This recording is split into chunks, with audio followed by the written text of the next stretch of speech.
Like a dagger through the heart, West Coast fans would be hard-pressed to find footage this depressing again as born-again Demons defender Tom McDonald showers himself in glory with his fifth and final match-winning goal in the closing seconds as Melbourne break a 15-year winning drought at Domain Stadium, while the Eagles must quickly dust themselves off and look toward the Bulldogs this Saturday at Etihad Stadium. Welcome to Eagle Review, Ben Roberts. Yep. What a long 8 minutes that was to draw out. That was when Lewis Jetta kicked his behind, as costly as it seems now in retrospect, but you know, just trying to hold on to that lead. We didn't score again since then. In the end, Melbourne were just able to throw caution into the wind, and everything played off with their big plays down the stretch. Yeah, we saw across the weekend that no lead is safe, no matter how long there is to go. And yeah, sometimes you just got to roll the dice, and sometimes it comes off. Sometimes you go to the casino and you put all your money on one number. Instead of going the black or red 50-50, you go bugger it, all in on number 4. And occasionally it comes off and you win big, and that's what happened. So they did a lot of things right. I think if they played this way, they're going to win more games than they don't. They out-tackled them. Time and forward half was 10% up. Forward 50 tackles, 17. That's good again. But there was the last term, as I said, the D's inside 50s, 13-8 to the Eagles. But they kicked 5 goals straight. We just kicked the 3. It was 60-40 time and forward half for the final quarter alone. So they dominated that last quarter again. Not dominated, they had control of that last quarter. They didn't quite put it on the scoreboard. Good thing is it's not a pattern. They've held off the Bulldogs, they've held off Sydney, they've held off Geelong. So they know how to beat good teams in close games. Port away, this one didn't go their way. It was a ripping game of footy that seesawed constantly throughout the contest. So 11 lead changes in the game, which is pretty remarkable. Probably had to make more use of the inside 50 count in that first quarter. Dominated play, and then the Demons goal against the run of play. And Can I talk about the first quarter? Of course. Yeah, sweet. So we kicked 2 goals, 5. We should have kicked more. 5 points, 3 from a set shot, all inside 50. 2 of those from general play, all inside 30. We had 13 marks in the forward 50 in the first quarter alone and kicked 1 goal, 3. So you can talk all you want about, yes, Jetta probably should have kicked that goal. Definitely should have kicked that goal. He's good enough to kick that goal. But the first quarter was probably where it went wrong. Despite the crushing loss and what that probably does for West Coast top 4 aspirations, stand up and take a bow at Drew Petrie. I mean, did you ever think the big fella would have an impact like this in a game of footy for this club?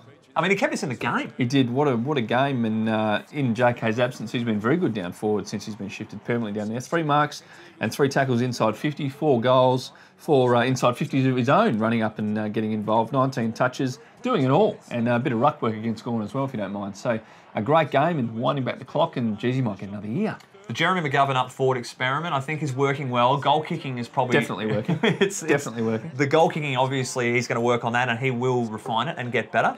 But that's the problem you want to have. It's not that he's not finding the footy or doesn't know the leading patterns. You want it to be goal kicking ahead of anything else. Yeah, he's a bloody good kick, Gov. Normally. Kicked 3, like he's kicked 3 goals.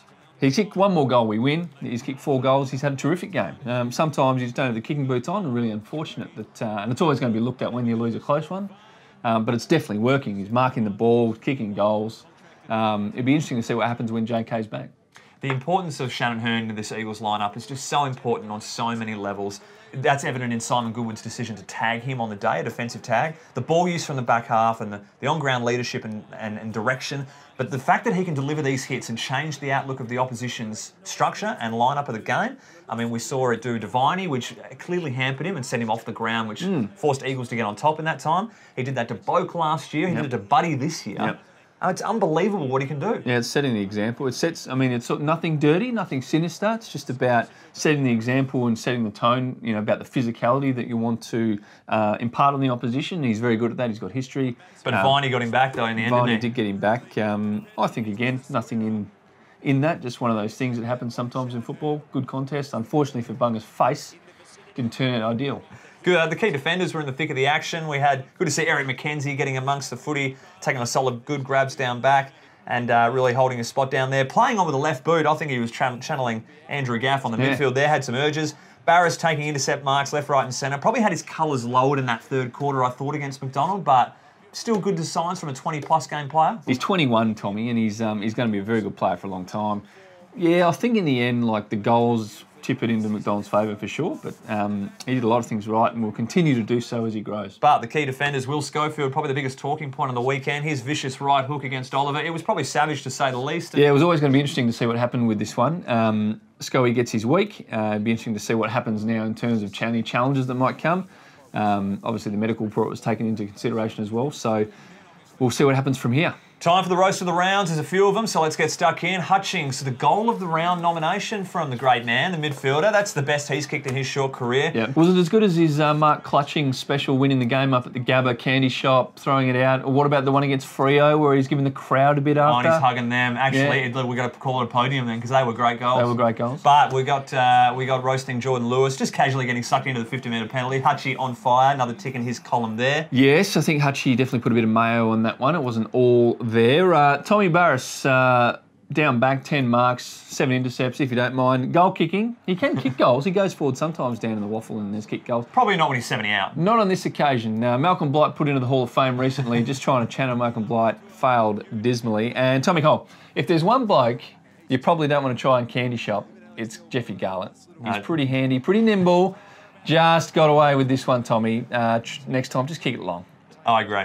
Drew Petrie, one hell of a night, 4 goals, outstanding from the big fella. But his left foot, well, he kicked a goal there not long ago, but that is obviously one of his worst efforts. Oh, Jamie Cripps as well, forgetting how to handball. I think you need to make contact with the hand for it to travel off your palm. But yeah. I'm no coach, mate. And that's just stiff because Drew Petrie doesn't go to one of our teammates. You've got Max Gawn shanking it inside 50, and he looks like one of the best forward 50 deliverers of all time. Yeah, and talk about Maxi Gawn. What about in the ruck?